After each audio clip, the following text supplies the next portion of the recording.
আসসালামু আলাইকুম সম্মানিত ভিউয়ার্স, আশা করি সকলেই ভালো আছেন। আলহামদুলিল্লাহ আমিও আপনাদের দোয়ায় অনেক ভালো আছি। তো আপনারা দেখতে পাচ্ছেন কয়েকদিন যাবৎ সোশ্যাল মিডিয়ায় একটি ভিডিও বিশাল ভাইরাল ঘুরপাক খাচ্ছে। আপনারা দেখতেছেন তোফাজ্জল হোসাইনের হত্যাকাণ্ডের ভিডিওটি। আসলে উনি একজন খুব সহজ সরল মানুষ ছিলেন।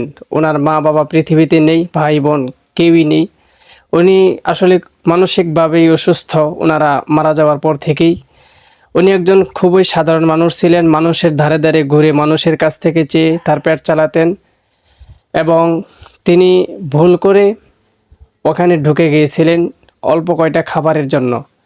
কিন্তু আসলে উনি চোর ছিলেন না। তাকে ওখানকার ছাত্ররা ভুল বুঝে খাবার দিল। খাবার দেওয়ার পর তাকে মারধর করে মেরে ফেলল।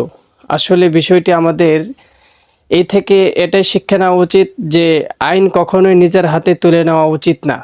এজন্য আমরা অফিস আদালত থেকে এর সিদ্ধান্ত আমরা আসলে আনতে পারতাম যে আসলে উনি চোর কিনা এবং তার ব্যাকগ্রাউন্ডটা আমরা জানতে পারতাম।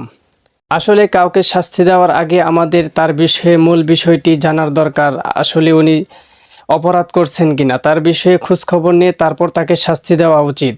আর শাস্তির জন্য আমাদের নিজের হাতে কখনোই আইন তুলে নেওয়া উচিত না।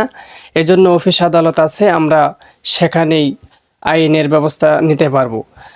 তো আসলে আমাদের এই থেকে শিক্ষা নেওয়া উচিত যে ভুল মানুষকে কতটুকু বিপদ আনতে পারে। আজকে একটু ভুলের কারণে একটি প্রাণ হারিয়ে গেল। আমাদের উচিত আসলে একটি দুর্ঘটনা সারা জীবনের কান্না। আমরা এ থেকে শিক্ষা নিতে পারি যে একটি ভুলের কারণে কত কিছু হয়, আর একটি ভুলের কারণেই আজকে ওদের শাস্তি পেতে হচ্ছে।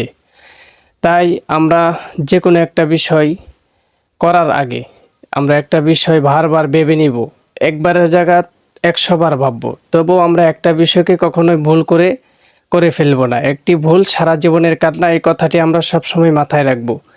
তো এই ছিল আজকের ভিডিও। সকলেই ভালো থাকবেন, সুস্থ থাকবেন। আসসালামু আলাইকুম ওয়া রাহমাতুল্লাহি ওয়া বারাকাতুহু।